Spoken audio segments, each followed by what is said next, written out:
Our first semifinal match is about to get underway, and that means after this, we will know who our first finalist will be. Will it be IKE or will it be Rosty? Both players, members of Team Gamer Sensei. IKE, currently undefeated in this tournament, has not dropped a set over the course of 3 days. And Rosty, with HCT championship experience, he's the guy who's been at this stage before. Which one's it gonna be? Admirable. This is going to be a close one. I think this is going to be definitely a good match. Something I'm really looking forward to is the standout decks from these two. We've talked a lot about Warlock being a big performer at this one. We talked a lot about the dominance of Rogue and how it's drawn so many bans. Something that hasn't really been talked about a lot is Mage. And both players have Mage in the lineup. They have both brought different variants of Mage as well. There's a lot of similarities going on here, but it's basically Mana Worm into Secrets into guys that benefit from Secrets for Rosty, and for IKE, it's that into Secrets into Alexstrasza and Burn Spells. So very different takes on the two that are there, but both of them now at this stage with Mage left, they knew something. They definitely had an inkling of what their opponents would be playing going into this one. It's also very likely that they worked together to build their lineups as they are on the same team. It's possible that they were each other's practice partners, but we know that IKE is practice partners with Zalae, with Crane. Very, very competent, very talented players, and that has gotten him to this point. So I wouldn't be surprised to see these Mage decks performing very well. To me, they were not the obvious fourth deck choice, right? That Druid, Priest, Rogue were likely to be the most popular big three. And then in that fourth spot, I expected to see significantly more Shaman, and I thought we'd see a lot of Warlock, which we did. But the Mage, Shoop had it as well. And all three of them are different versions. Yeah, that's right. And something to really take into consideration is how much Last Hero Standing changes the way that you're going to build a deck. In Conquest, you want stuff that's all around very strong and stuff that isn't easy to build a strong lineup against. With Last Hero Standing, a lot of it goes into the consideration for how you anticipate bans, how you choose to ban, and can you counter your opponent's deck that won effectively in that same nature. So it's really different than the way the Conquest lineups are built.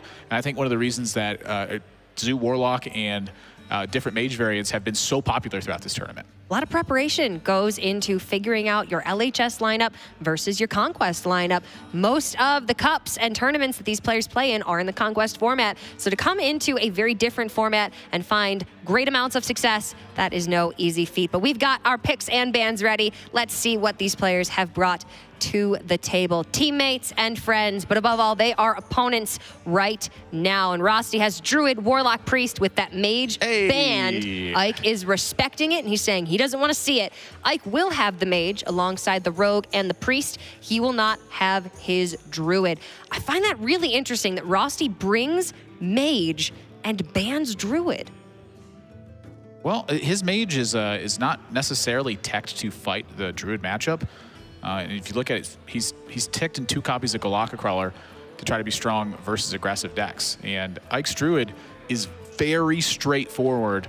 Very anti-control, straightforward Jades. Yeah, and so I am curious where it suffers to. You know, Rosty could be thinking about just the rest of his lineup. You know, he didn't bring an aggressive Zoo Warlock. He brought Control Warlock. His Warlock is cool. That is a matchup that is almost unlosable for Druid unless just the most disastrous of things happen. I've played so much on both sides of that matchup, and Warlock Control Warlock that is, constantly struggles to the pressure that just builds over and over and over again. Well, his Warlock is especially interesting. He's running a copy of Skulking Geist. He has Lord Jaraxxus as well as Blood Reaver Gul'dan. No Giants, no Drakes. It's a really weird Warlock, not one that we expected to see. Even if you expected to see Control Warlock, this certainly is not it. Will it pay off for Rosty against his teammate IKE, who is undefeated? Let's find out. Game number 1 is going to be Rosty on his Druid, and IKE will be bringing out the Rogue to start us off. Yeah, touching a little bit on the Warlock variant that Rosty brought to this, he's got a copy of Dirty Rat. He does have the Skulking Geist, and he does have Lord Jaraxxus. These tools, I believe, are meant more to fight the Priest matchup that he intends to play against a lot. Having the Skulking Geist pull so many one-cost spells out of a Priest hand can really limit their damage. And then as they move in towards turns where they try to just simply nail you for a bunch and then follow up with the kill, Lord Jaraxxus and Blood Reaver Gul'dan can service as the recovery effects from those spots. That is absolutely the case, but we've got Jade Druid up against one of the fastest decks right now, the deck that I think has been seeing the most bans in the form of the Rogue. And Ike is off to a really nice start. Unfortunately, he misses turn 1, but does land the Keleseth on 2. So Rosty will need to be playing on the defensive side of this game for the first several turns until he's able to build up his Jades and build up his board to finally take some advantage over Ike. But Ike is going to be dominant in these early turns. Yeah, something I want to point out is Rosty's Jade Druid deck in particular. It looks like he took quite a bit of inspiration from Tom at Summer Championships, where he's got a copy of Starfall in here and one copy of Spreading Plague. Starfall is meant to service as the old style of Spreading Plague, where when your opponent fills up a board with a lot of weak minions, the Starfall can clear it out on a turn that they're not anticipating. A lot of players simply don't expect you to be able to sweep board on 5. Starfall can do that. The other thing, too, is the Eater of Secrets that's in here, as well as Primordial Drake. He's dedicated a lot of stuff to anti-aggro and wide board positions alongside a Galaka Crawler. But to account for that, and say like a Quest Mage matchup, Eater of Secrets is in there. And I do find that quite interesting that he's polarized his tech options so much. He brought Mage, and I believe he expected to see a lot more Mage. There were some Giants Quest Mages. We saw Shoop with it, we saw Tars with it, but Shoop is the only one that had that Quest Mage variant in the top 16, top 8, I believe. And 2 Doomsayers. He's got a lot of tech stuff in his deck. And Druid can struggle in those situations sometimes. Doomsayer here servicing as a heal for 4, but I don't know if it's going to be enough. I mean, Ike landing the Keleseth, he's got Lich King at his top end. He's got Cairn in here. His hand is looking fantastic. Even a copy of Barnes just to try to exacerbate the issue of going wide on board and punishing your opponent. There's a lot of steps the way where Ike has the ability to snag and keep the board. This guy's toast. Rogue takes it from the start and very rarely lets go of it until the game is over, either in their favor or in not. And Ike is at a distinct advantage right now. I'm curious about the trade-off of the South Sea deckhand. Obviously, there's a ton of merit to it. You protect the minions you have living on board from swipe, but he's not facing down any mind control techs. So it is kind of interesting to see. I'm curious if face is ever a realistic option in that spot. You certainly do have the ability to get and remain aggressive. You're not going into turn 7 yet, and your turn 6 right now could actually be dead if you don't pick up something playable or something alongside the Vilespine Slayer. So I understand why you'd want to be maybe a little bit more defensive, just because you don't know what turn 6 holds for you yet.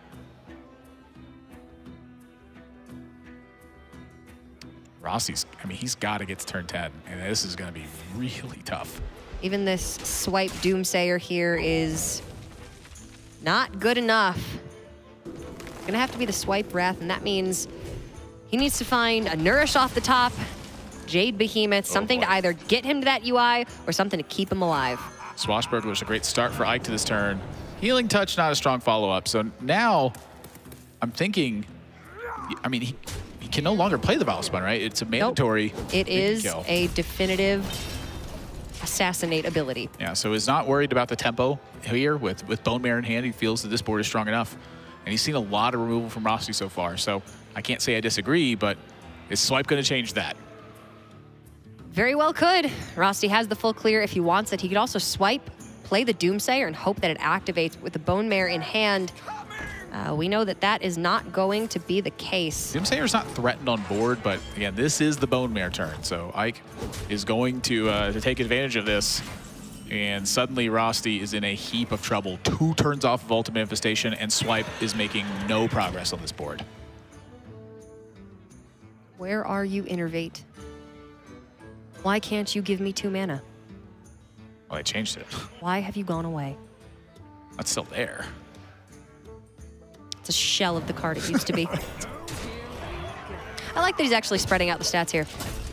Yeah, I think putting it on the Swashbuckler is just more efficient in general. The 6/6 still challenges everything from Rosty if he wants to prioritize that. An extra power 6 round. And that's a horrid draw, and that's all she wrote. That's game, folks. It's not quite dead this exact turn, but Rosty is dead.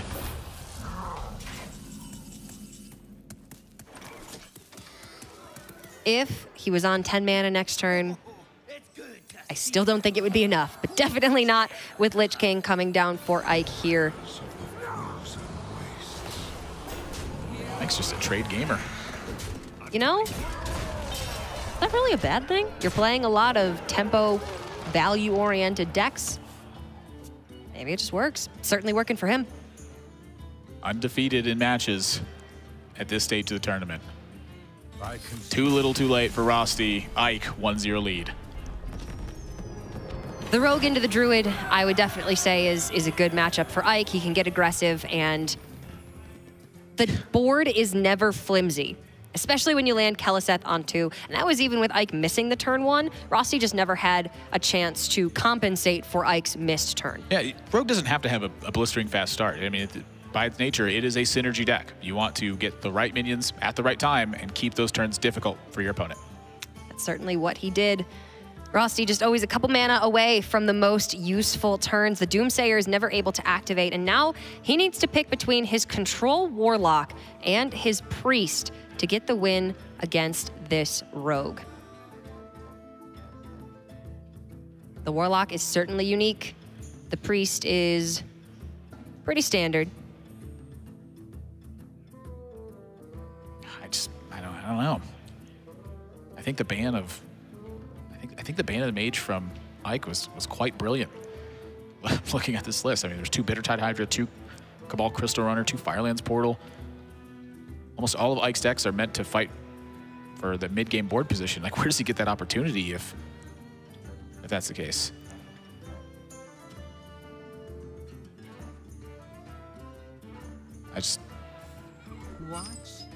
I don't know. Looks like it's going to be Control Warlock. Yeah, I don't think he's got a better option. I don't either. I mean, hopefully this deck does what Rosty intends it to do, and it very well might, looking at that opening hand. And Galactic Crawler isn't quite as powerful versus Rogue as it was versus Pirate Warrior at the time, but still certainly a very strong swing. I mean, Rosty's main goal in this matchup is simply to kill all of Ike's minions. Sounds easy. Yeah, on paper. This is certainly the best equipped deck to do it, but everything sounds good on paper until you put it into practice and realize that the Rogue is very difficult to keep off the board. Yeah, I am curious to see how aggressively Ike wants to play this. Is he in the camp of go super wide on board and test for the AoE early on, or does he feel like he needs to play this matchup similarly to the rest of them, where he's paced his threats very well and tried to make the turn somewhat awkward? If he goes wide on board, the AoE becomes a lot easier for Rosty. If he just goes 2 at a time, that could make things more difficult. I mean, that can still prompt AoE. Yeah. If you can put Rosty in an awkward situation where his AoE is not as valuable as he would like it to be, maybe then it's easier for Ike to replenish the board state after Hellfire comes down. Of course, that can leave you vulnerable to Rosty just developing in those spots, though. He doesn't have huge threats in the deck, but does have a copy of Stonehill Defender. The 2 Dreadlords are very formidable.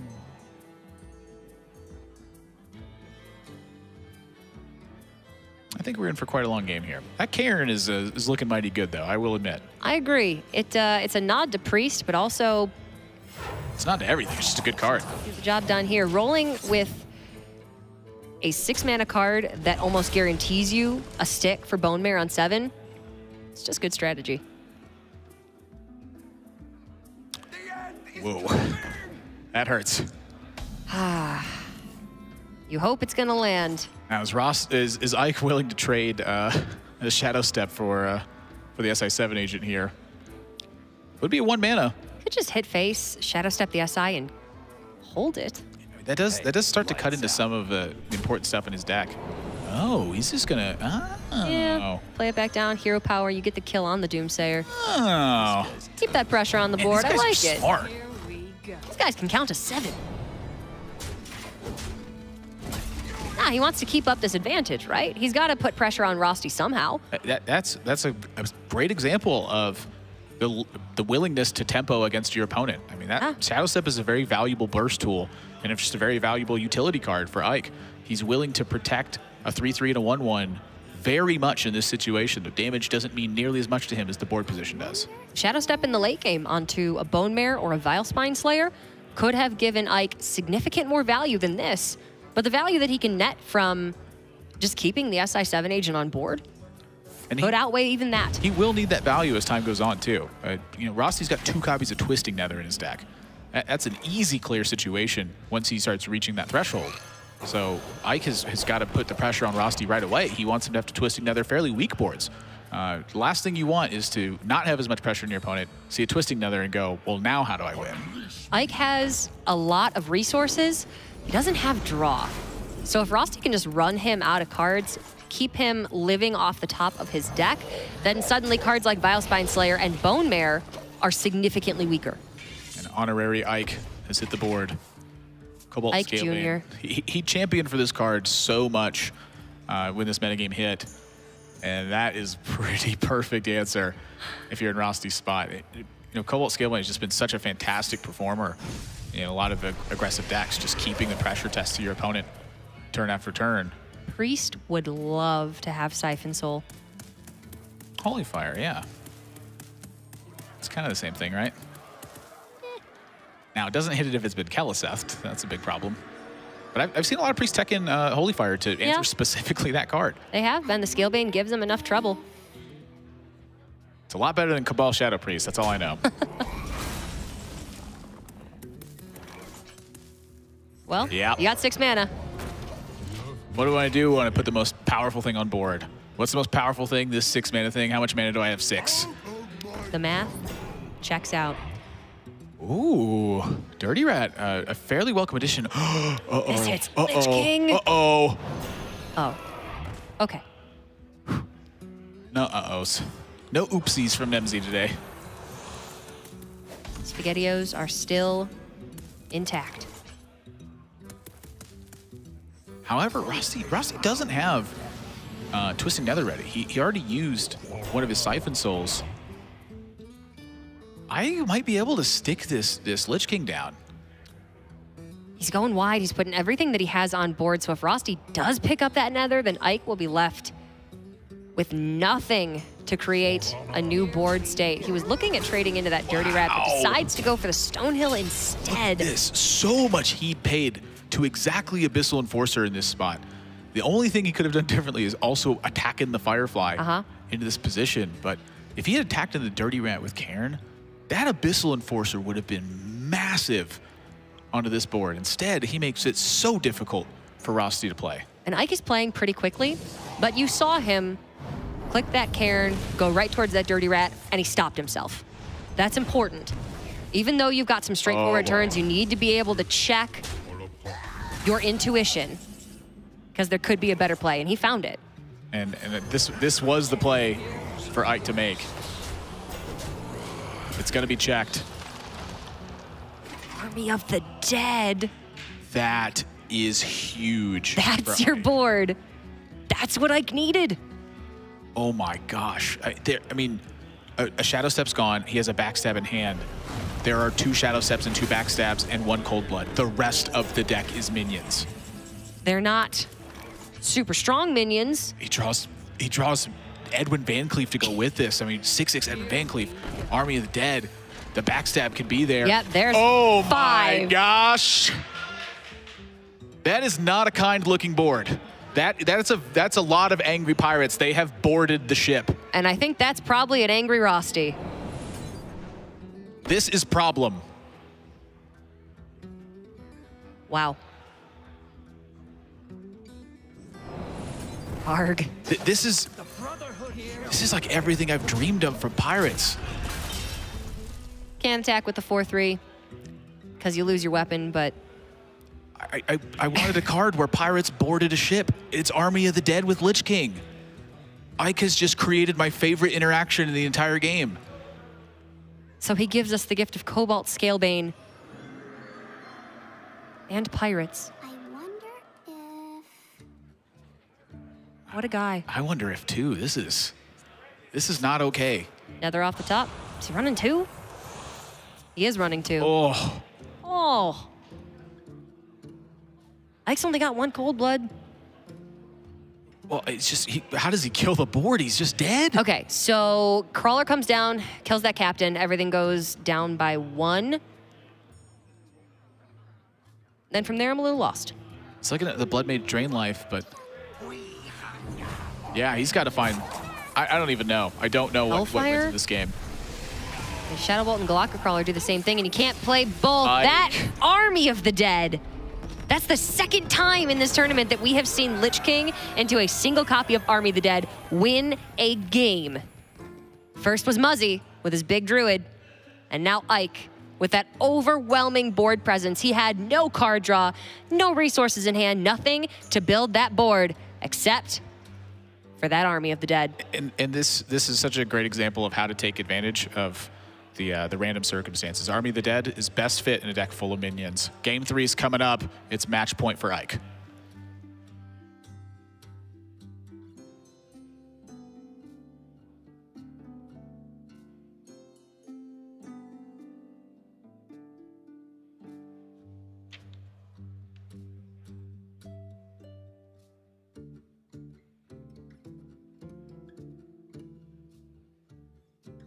The Pirate King. Semifinals. Ike is undefeated, and now he's up 2-0. I just can't stop thinking about the Army of the Undead there. It's like, or Army of the Dead? Undead? Army of the Dead? Not zombie pirates. I think it's Dead. It is Army of the Dead, But yes. just the Bone Mare came out of it too. So it's like he rode the Bone Mare into battle. So and they're the pirates followed cowboy behind. pirates. Pirate cowboys got the It's job just so done for poetic. Ike. It's just, I love that interaction. That's my favorite thing I've seen. We've had some great moments in this tournament, for sure. Now Rosty's gonna have to try to get a win with the Priest. And notice that keep. Purple at Summer Champs said that he just keeps Cairn in matchups. He's like, it's good against aggro. It's good against control. It's good against combo. It's just a good card. For the longest time, Cairn was in every single deck. 2 Yetis for the price of 1.5 Yetis. This is going to be somewhat of a tricky matchup for Rosty. He's starting to draw some tools that get this card draw going, but his opening hand was quite poor. The Gadget Sand and the Velen really restricts his ability to take care of early minions, and that pressure adds up very quickly once like starts rolling into his power turns. So, finding this Potion of Madness, having the Shadow Visions to find something to supplement this, these are big draws for Rosty right now. This is exactly what he needs. Heavy minions are not playable, not going to be useful. He just needs to survive. This isn't so much about gathering the combos to get aggressive and kill Ike. Once you've run Ike out of resources, once you've played the defensive game, you likely just win at that point. Yeah, step 1 is Squelch the Assault, which will be quite testing with Cairn and Lich King. But he's got a lot of time to draw some stuff, not under a ton of heat anymore.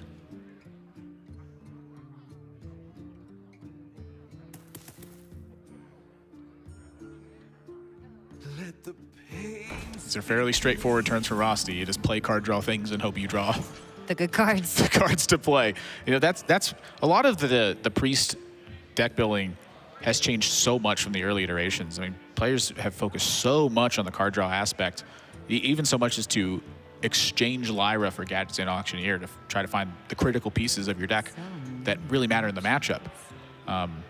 That being said, you do need to navigate a lot of these situations very carefully, and a lot of future planning comes into effect. Should you hold Shadow Visions for certain interactions? Should you use it right away and try to find something to work proactively with? How many draws are necessary from Gadgets and Auctioneer to be valuable? The little things all add up with this deck. There's so much to think about. In hindsight, it's relatively straightforward. It's Razaka's Priest, you play Raza, you play Anduin, you kill your opponent, bada bing, bada boom, done. But the extenuating circumstances mean that this deck is incredibly difficult to pilot at the highest level. You bada bing, bada boomed over the best part. Velen, the Mind Blast. Rosty's not running the Mind Blast version, though. He, once again, is more focused towards the aggressive side of things. The Galactic Crawler, that's included in here. The Dirty Rat is a tech choice. So many of his tech choices I've seen across the board are very polarizing. I find it quite interesting. Players tend to focus on certain styles of matchups rather than have these silver bullet looking effects. And that does sort of resonate with his druid as well. Rosty has a very defensive game plan overall. Expected to see a lot of aggro. Can he get the better of the rogue? This is the risk that you run when you don't ban it. And the Shadowward Harbor, I think, is a very valuable tool for Rosty. Without Prince Keleseth there, Pint-Size Shadowward Harbor is just such a better combo than it is if you've seen Keleseth. The Keleseth means the Bone Mare, the Cobalt Scalebane, those are out of range of Dragonfire and out of that combination. And that's one of the things I found most punishing to Priest with the Rogue deck, is that A, you have the Cobalt Scalebanes to be strong against the Dragonfire potions, B, you have a lot of valuable minions, and then C, the Keleseth punish against that stuff. It all starts to pile up. Lights out.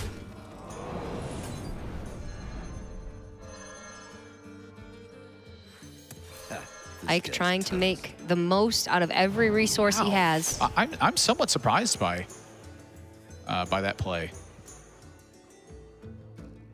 Oh. Yeah. What's he thinking here? Well, He had a lot of options this turn. It wasn't straightforward by any means. I don't know. That was just kind of weird. I mean, he could have coined out Karen this turn. I mean, Coin obviously operates very well with Bile Spine, with But you've got Flame Elemental in hand. Bone Mare, and with Lich King.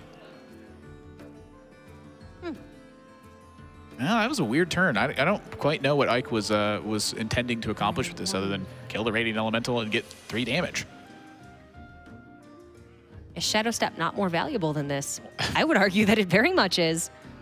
I mean, he turned Shadow Step into Sinister Strike, basically. And you look at it that way, not bad. No, very bad. Sinister 0 Strike. mana, 3 damage? Come on, Admirable. That's really good. It is a good card. That's just not what his deck is.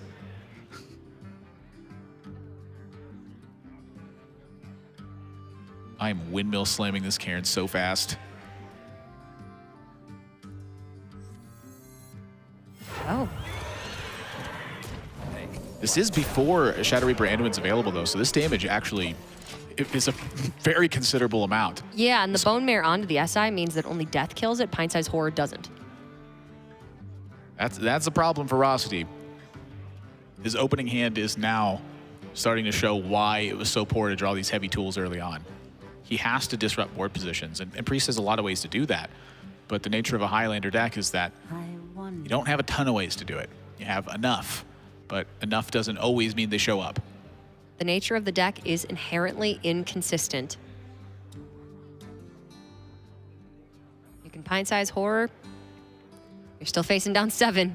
And Ike is going to turn 7, so this may telegraph for Rosty that there's a second Bone Mare in the hand.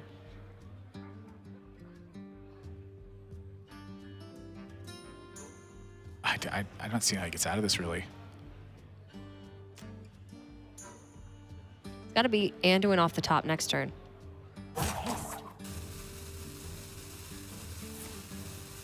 Yeah, that's a desperate maneuver right there. Rosty is in a bad spot. Oh boy. Are we about to see a 3-0? Oh boy. Leroy Coldblood. That's a lot of damage. He's at 25 right now. So I mean, this is like add Cairn to the board, attack, and say, It's a game. go. Check. I mean, maybe you cold blood now. It's 4 damage no matter which way you cut it. Or you can Power Word Tentacles and Cold Blood.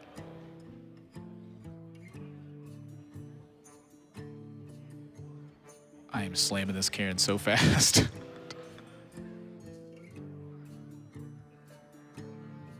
Now, granted, +2/+6.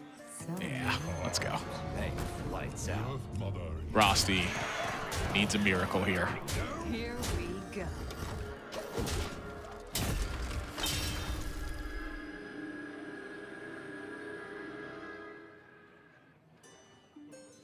Oh, Last I checked, that's not good enough. carry the 3. Yep, that's not good enough. Divide by... I think you're right. He's just had no answer to. No, his opening hand was really bad. He had a couple of good draws in there. The Potion of Madness was nice. Ike presented him really no big problems early on. Rosty just never found an answer for it. The weakness of Priest is when they can't answer something, punish them for not answering it. Put them on having it, and when they don't have it, take advantage. Take the lead. Take a 3-0 victory. Is there anything that he can do? Spirit Lash gains you a lot.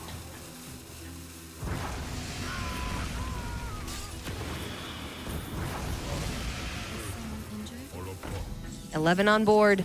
10 in hand. And that's enough. Ike remains undefeated and moves on to the grand final. This has been a dominant performance from Ike thus far. We have our first finalist, Ike, with a 3-0 victory over Rosty. I love the camaraderie. Hey! These guys are friends, these guys are teammates, but ultimately, this has been Ike's tournament to win. Yeah, and this is the goal of the practice moving into it, is that you want one of the players who would work together to make it through. When you make it to this moment, you know, it is somewhat bittersweet. Obviously, nobody wants to lose. It's individual competition at the end of the day, but you got to be proud of the work you've done to this point. I mean, you bested a field of 200-some players to make it to this point, only to be brought down by a fellow teammate of yours. I mean, you can't ask for much more from a DreamHack performance. You got to the top 4, and at the end of the day, it's a game. You have to be proud of your friend and happy for Ike because he is undefeated moving into the finals. And that means we've just got one more semifinals before we find out who our champion is going to be. And that semifinal is going to be Dr. Jikaninki taking on Monsanto. Our second semifinal coming up. Don't go anywhere, guys. You are not going to want to miss this.